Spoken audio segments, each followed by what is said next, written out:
Swami Shankarananda says this: every ache in our heart, it's not what we think it's about.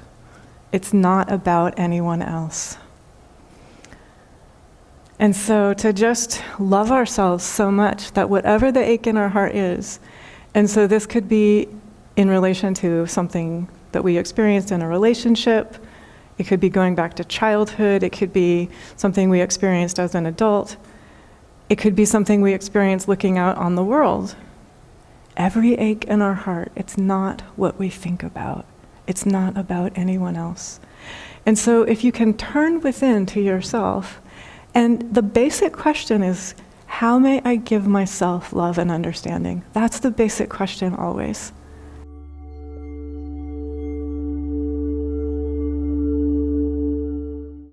Good morning, welcome. 1,000 welcomes to you all. And we are meditating today, honoring Mother's Day, and also carrying forward our series, How to Feel Connected. So the topic today is how to feel connected, every ache in our heart. And so we're opening to connect with the energy of the divine in order to help heal every ache in our heart. And I'll just share a couple of classic teachings. We've been meditating, if you joined us midstream, we've been meditating on Divine Mother energy. So one of the classic yogic teachings is that Divine Mother energy is all of this, absolutely everything in time and space, that the Supreme becomes all of this, and that there's no difference between Divine Mother energy and Brahman. And so we're opening to invite ourselves to be directly in contact with the energy of that which is unchanging, which becomes everything that changes. When we are in contact with the energy of that which is unchanging, it helps us with wisdom, with courage, with skill, with good humor, with joy, navigate what is changing. And so I know that people are going through tremendous changes on all levels. And so this is an opportunity to turn within and to connect with the energy of pure love. Swami Ramdas says that the Divine Mother is the heart of your heart. That's what you're connecting with, is the heart of your heart. And so open genuinely and turn within and ask the heart of your heart to share itself with you. The heart of your heart is unique to you. It is connected to the whole. It is connected to the all. And the heart of your heart, it's unprecedented. There has never been exactly that unique signature energy of pure love and awareness that shares through you. And your being here is necessary to the energy of the whole world, to the unfoldment of beauty and goodness, to the energy of creativity, compassion, caring, good humor, play, ingenuity, kindness. And so you're turning within, and this is, I fully acknowledge, all the human hurt, all the pain, all the worry, all the fear, that exists as part of our experience. We're playing with this possibility that we can let go of identifying with it. And so Swami Shankarananda, he once said, he was my teacher, and he once said, why do humans resist letting go of identifying with pain? Why? Why do we resist letting go of identifying with limitation? And what he said was, if I'm identifying with pain, if I'm identifying with limitation, that's like identifying with the garments that I'm wearing. Do I identify with the garments that I'm wearing? And if not, that frees me from within to not identify with pain and to not identify with limitation. He also said, the next part of his metaphor was, we have feelings, we have moods. If I am identifying with my feelings or my moods, that's like identifying with the underwear I'm wearing. So the underwear I'm wearing, it might be comfortable, it might be not comfortable. I certainly don't need to identify with it. Right? So if it's not comfortable, change it, please. And so this is for my feelings, for my moods. If they're not comfortable, change them, please. But let go of identifying myself with them. And so you can see that it's possible to play and to have this incredible sense of encouragement, self-encouragement, and also self-liberation when we realize I'm actually not the pain that I have experienced. I'm not the fear that I experience. I'm not my moods. I'm not my emotions. Deeper than that, there is in me the heart of my heart. That energy of awareness, that energy of love, that energy of play, that energy of curiosity. That is what I am. And so I'm about to share a story. I'm quoting a young person from our community who happens to be here today. And I think this was a story from when she was about 7. I'm guessing it was when she was about 7. And she said to her mom, "What if we are unicorns dreaming that we are human?" And her mom said, "That's a good question." And I would like to tell you, I don't think I've ever had the opportunity to tell you before, a revered Taoist philosopher who lived in the 4th century BC, Zhuangzhou, asked basically the same question. So he had a dream that he was a butterfly. And it was completely real. He was flying through the field, he was a butterfly, he was experiencing the plants and the sunshine and the meadow from the point of view of a butterfly. And he woke up and he wrote, "Am I a human dreaming that I'm a butterfly? Or am I a butterfly dreaming that I'm a human?" It's the basic question. And so what this tells you is that it's part of human awareness to wonder. And so I'm going to start to share some very classic yogic teachings which help us navigate everything in time and space. Have you ever had that amazing, refreshing, deep sleep? And you wake up and you're like, "That was incredible. I had the most refreshing, deep sleep." So you weren't dreaming. You weren't consciously aware. But there was an aspect of your awareness that's aware and able to register. I just had the most delicious, refreshing, deep sleep. That is the aspect of the awareness that is the heart of my heart for each of us. And it's that same awareness that also is aware, I fell asleep and I dreamed I was a butterfly. Or I fell asleep and I dreamed I was a unicorn. Or I fell asleep and I dreamed a dream of chaos and confusion. And then I woke up and I realized that was a dream. My awareness is still here. The heart of my heart is still here.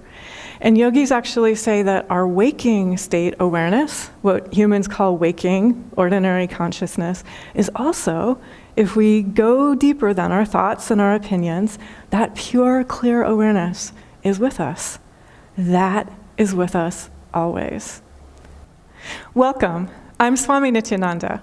If you are enjoying this talk, please like, share, and subscribe. Please also subscribe to our free newsletter on Substack. It's available at the link immediately below this video. Thank you for being the light that you are. So let's give some really practical examples of how and why this is helpful to know. When we are aware of that awareness that is present when we're in deep sleep, when we're dreaming, when we're waking, we're aware of the energy of immortality within ourselves. We become completely fearless. And so I'm just inviting us to feel our way into that. Be completely fearless because you are aware of that clear awareness, the heart of your heart that is with you always. That allows you to navigate all change. And so I'm going to give a very concrete, practical example. A human who was aware of this energy of immortality within himself 1 hour before he left the body, before he died, as humans say, he knew there's no death.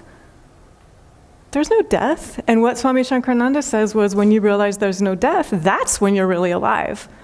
And so realize it now while you're in the body. Realize now. So this human who was aware of this awareness within himself, which is immortal and eternal, 1 hour before he left the body, he said, "I as little dread the change as if I were taking a trip to Philadelphia." Blessings and love to Philly. Can you imagine the Philly tourism people getting their hands on that line? With the things that they could do with that line. So, but he knew. And he also had compassionate awareness to people who loved him. He said, "I know you think death is real. You're going to think I died, but I'm not going to die. I'm going to be here just as much as I am right now, just as aware as I am right now." And so this is a realization that is possible.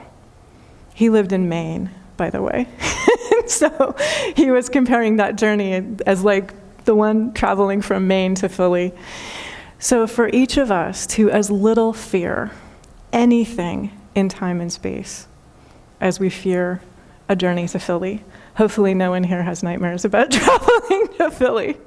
So you're loving yourself so much that you're always in contact with this wisdom, you're always in contact with this awareness, you're always in contact with this courage, with this strength, with this skill that helps you navigate.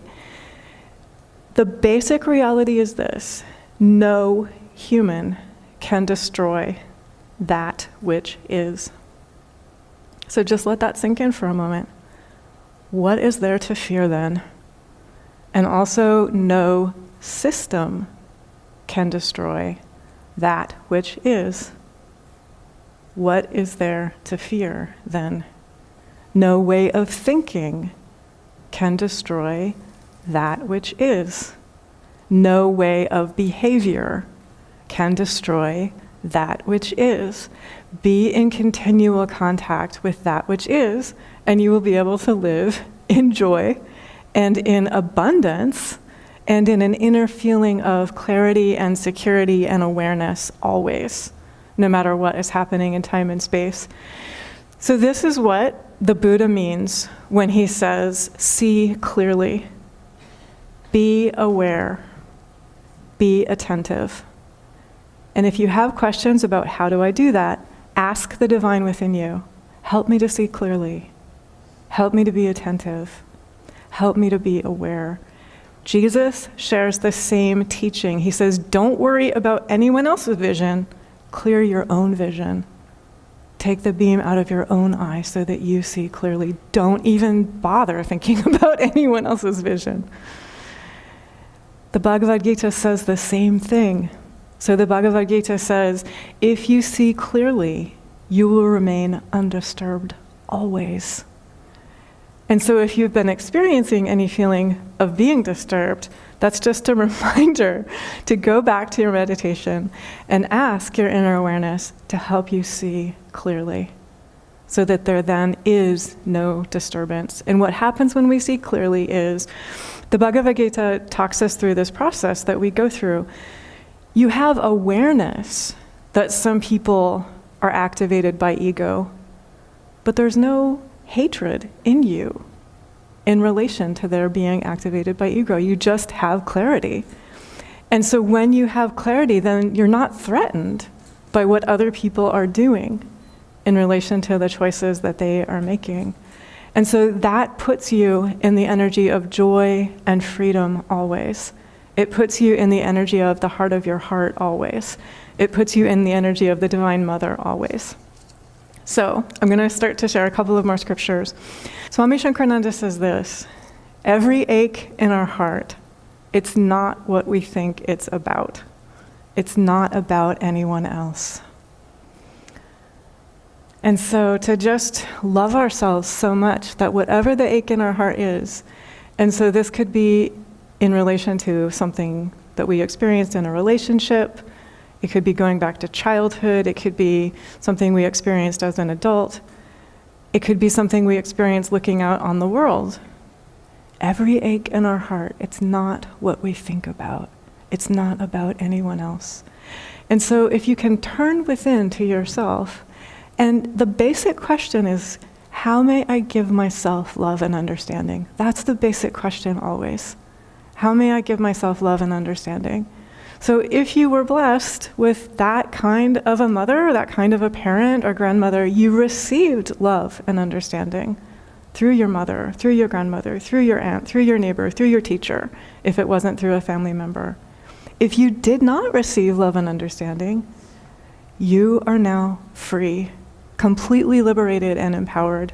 And in fact, you are the only one who can give yourself the love and the understanding that you need. Once you give yourself the love and the understanding that you need, it will be reflected back to you through other humans. And so the basic dynamic is this: don't wait for anyone or anything else to change. Just say, what does my heart want? And it's often very simple.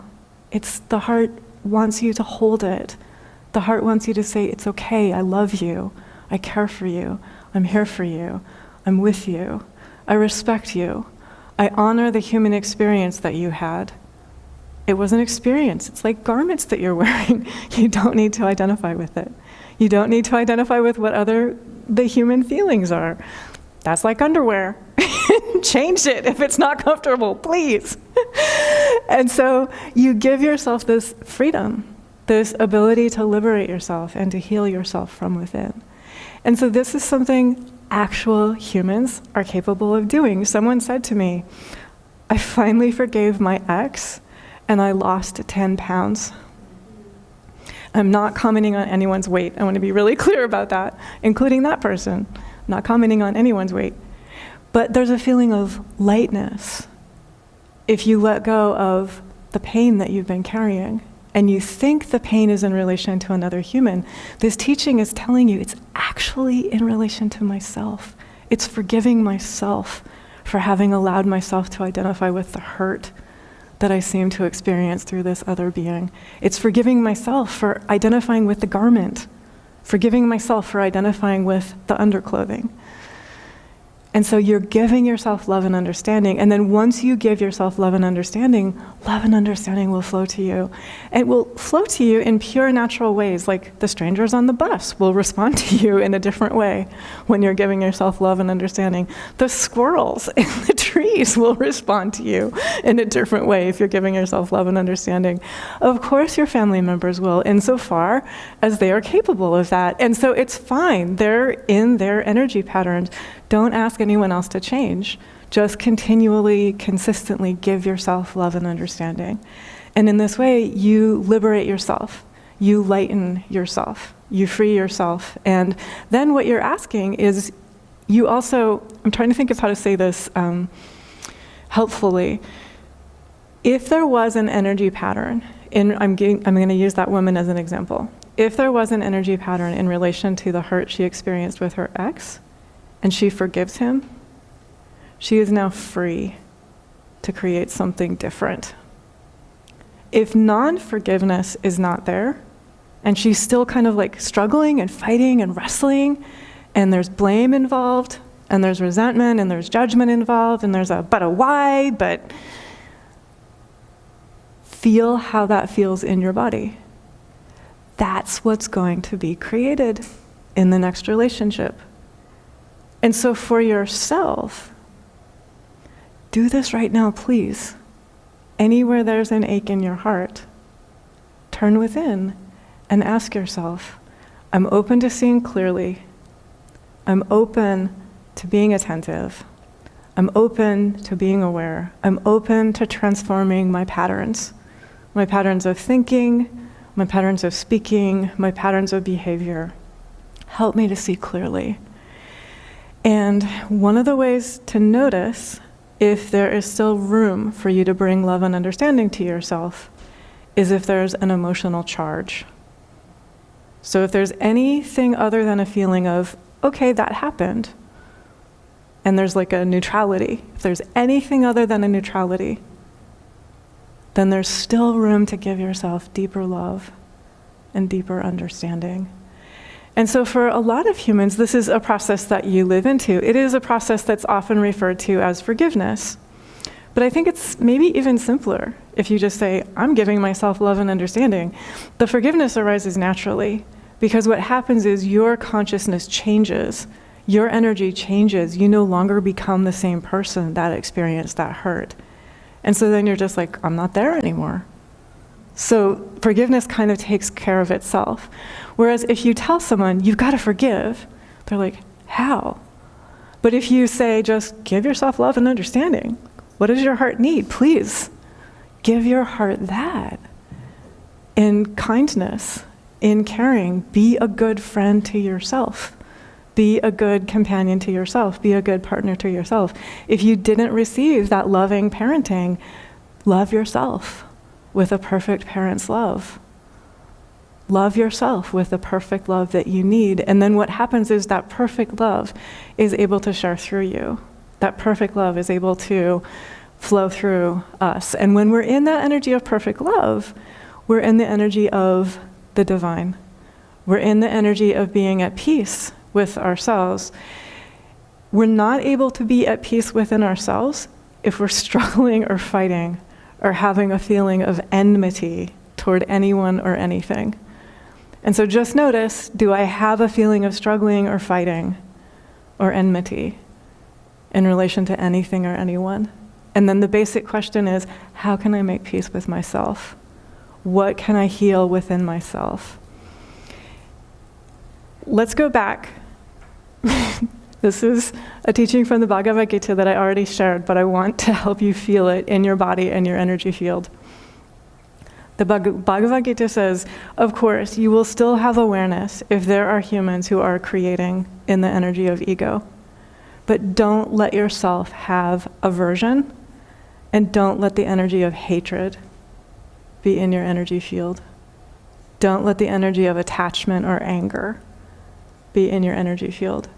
And so just think for a moment, has there been anything that has made you feel aversion, attachment, fear, abhorrence? Abhorrence is the word the Bhagavad Gita uses.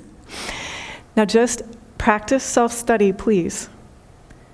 You think that what you're doing is saying, but that person, they're doing this, they're saying this, they're behaving in this way, they're creating this. What is in your body and your energy field? Who is creating what is in your body and your energy field? It's amazing. So do you understand? It becomes important. Swami Shankarananda used the word vigilance, and it's a classic word. I think the Buddha used the word vigilance as well. It's important to be vigilant over what I am creating with my thoughts and my feelings, because it's never about the other. It's always about me. That's what Jesus says when he's like, don't worry about that speck in somebody else's eye. Pay attention to your own vision. See clearly. And now the corollary is, I'm going to read a little bit. These verses make me cry. Psalm 1. If you continue paying attention to these laws of energy, the laws of truth, the laws of righteousness, the laws of love, the laws of unity, the laws of harmony, that is what will bless you always, independent of what other humans are creating. So you might think that the world is creating your experience. This is telling you, flip it. Your choices, your thoughts, your words, your feelings are creating your experience. And if you are in the energy of love and oneness, that will be your experience, even if other people are choosing something other than love and oneness. And so I'm just going to read, this is like the opening verses of Psalm 1, but go back to these teachings because they spell out in great detail people who choose other than this, what happens to them. Blessed is the one that walks not in the counsel of the ungodly, nor stands in the way of sinners, nor sits in the seat of the scornful. And so what this is saying is, don't bother if anyone is not paying attention to their divinity. Don't let that distract you. Pay attention to your divinity. Don't let it distract you if someone is missing the mark of perfection. If I'm like, look at him, he's totally missing the mark of perfection. What am I doing to my own body and my own energy field? That's what I'm creating in my consciousness. And so this is telling you, you gotta let it go. You're gonna have the awareness, but you gotta let it go because you love the divine so much, because you love beauty and goodness so much.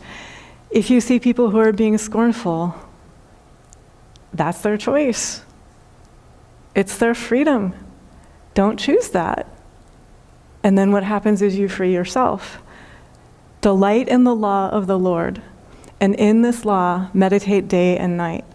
And so this is delight in the law of love, delight in the law of oneness, delight in the law of harmony, delight in the law of unity. So I'm also going to invite you right now, how does your body feel when you delight in the law of love? How does your energy feel when you delight in the law of oneness? How does your energy feel when you delight in the law of harmony? How does your energy feel when you are aware and attentive, and you are in contact with truth and kindness, and you are remembering that everything and everyone is interconnected, and you remember that day and night? The next thing that happens is you shall be like a tree planted by the rivers of water that brings forth fruit in season. Your leaf shall not wither, and whatsoever you do shall prosper. And so when you pay attention and you stay in that energy of love, you stay in that energy of unity, you stay in that energy of kindness, you stay in that energy of truth, that's what you're creating in your body. It's what you're creating in your heart. It's what you're creating in your mind. It's what you're creating in your life. It's the thing that heals the ache in our heart. Because the ache in our heart is never about anyone else. It's always about this. It's always about how can I turn within and love myself with perfect love. Revelation chapter 3, verse 8. Please remember this always. The divine says, behold, I have set before thee an open door, and no human can shut it. The open door is with you always. Walk through it.